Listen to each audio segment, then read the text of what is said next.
Hi, everyone. Thanks so much for joining. I'm Kyler Cheatham. I'm honored to be your host today from the Confluential, and this is the Confluential Live. As usual, on Thursdays, I'm joined by Adam Cheatham, our CEO here at the Confluential. And today, we actually have kind of a special live stream where we're going to talk about utilizing more emerging technologies like AI for things like quality assurance and implementation. But today, we're going to focus on our new selection tool, which is actually an AI-driven shortlist selection tool that can help you get an ERP shortlist in seconds instead of paying hundreds of thousands of dollars to a selection firm. So it's a new kind of disruptive tool. We'll get a lot of different feedback, I'm sure, on it. But today we're excited to be able to share it with you and just talk about the importance of kind of leveraging our newer technologies in order to bring consulting and technology to best support our client community.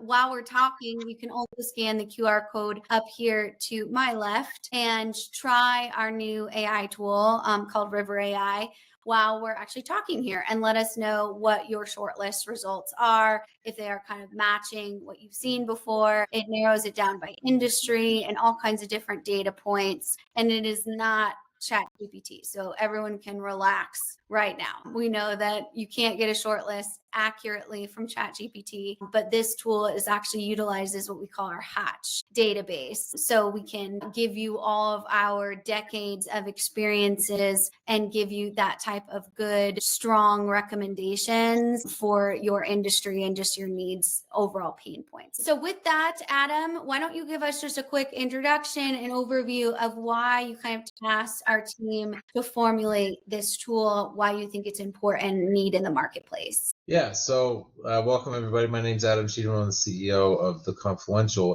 To be honest, the moment that this kind of idea came to me, I was talking with a client and I was helping them with their software selection. And they had a pretty complex set of needs. They didn't know if they needed ERP or MES or one or both or what. So we went through this process of trying to figure out who we were going to send our proposals to, and we ended up sending like 9 vendors. And it's just kind of one of those moments like this is too many.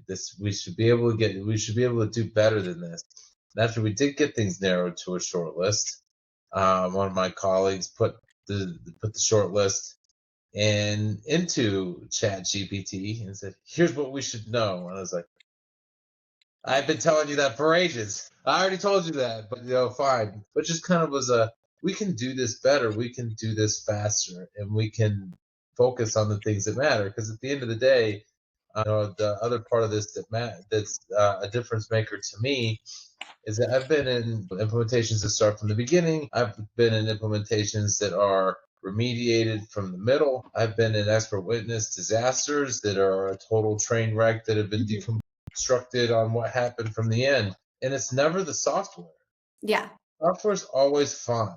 It's never, did I pick the wrong software? Am I hopeless in the software that I chose? The answer is never that. It's always, well, you have all of these other issues as an organization. You didn't prepare well for this. You signed a contract and then expected this implementation to be done in 3 months when it's an 18-month project. No wonder things went wrong.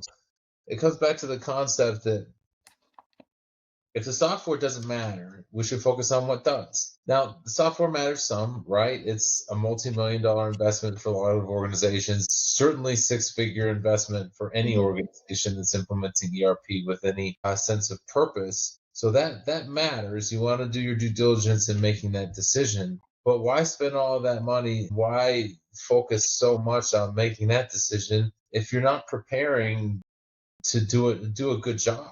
And that's the part that matters. It's always because somebody didn't do a good job. That's where all failures come from.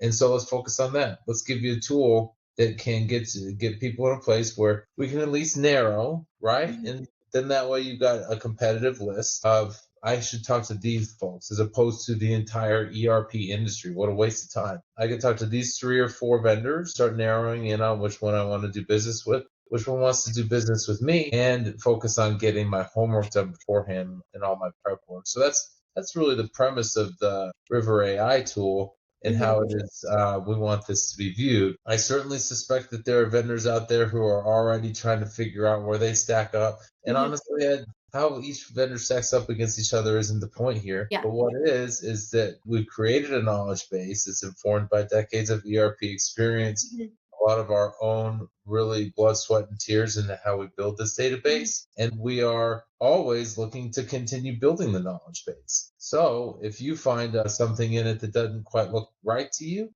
let's teach it. It will Yeah. always learn more until the end of time. It will always be learning more. That's the point of AI, which is why it's going to be so effective. And we've got a lot to talk about in it today. I've even shared some of the stories on how we followed our own methodology for Mhm. building this tool and becoming more agile in the deployment of it, those types of Mhm. things. But looking forward to this conversation. Yeah, absolutely. Very excited. What's that? Very excited. Oh, yeah. Well, I mean, who isn't?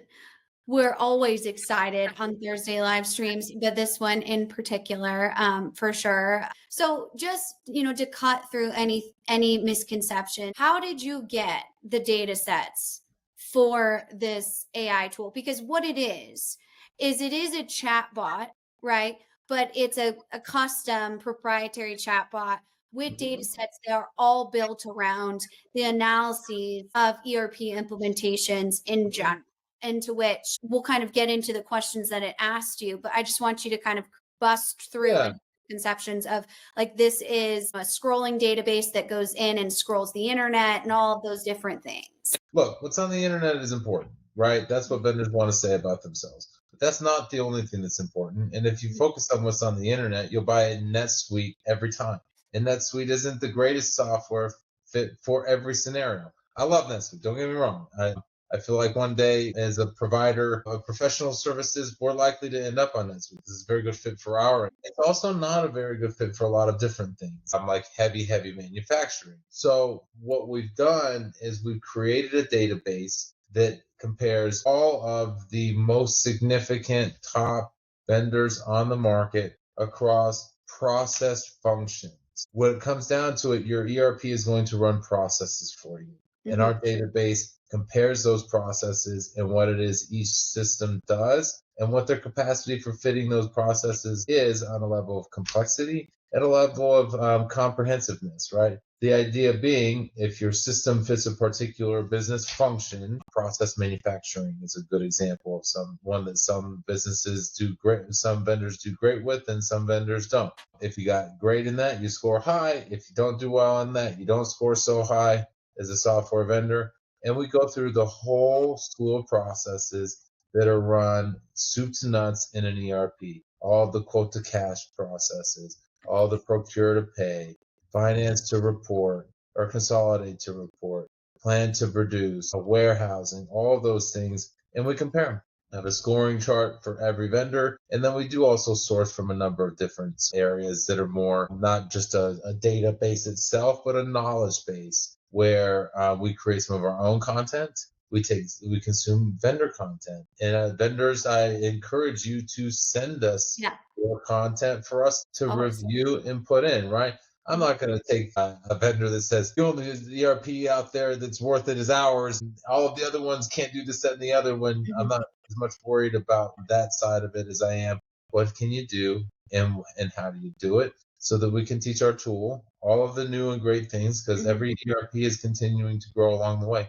And that's something that's important to keep up to date with. Yeah, for sure. I think understanding that the functionalities and the updates of new systems and platforms are constantly changing. And the goal here is to not have any biases in that. It's to give a complete tool without biases.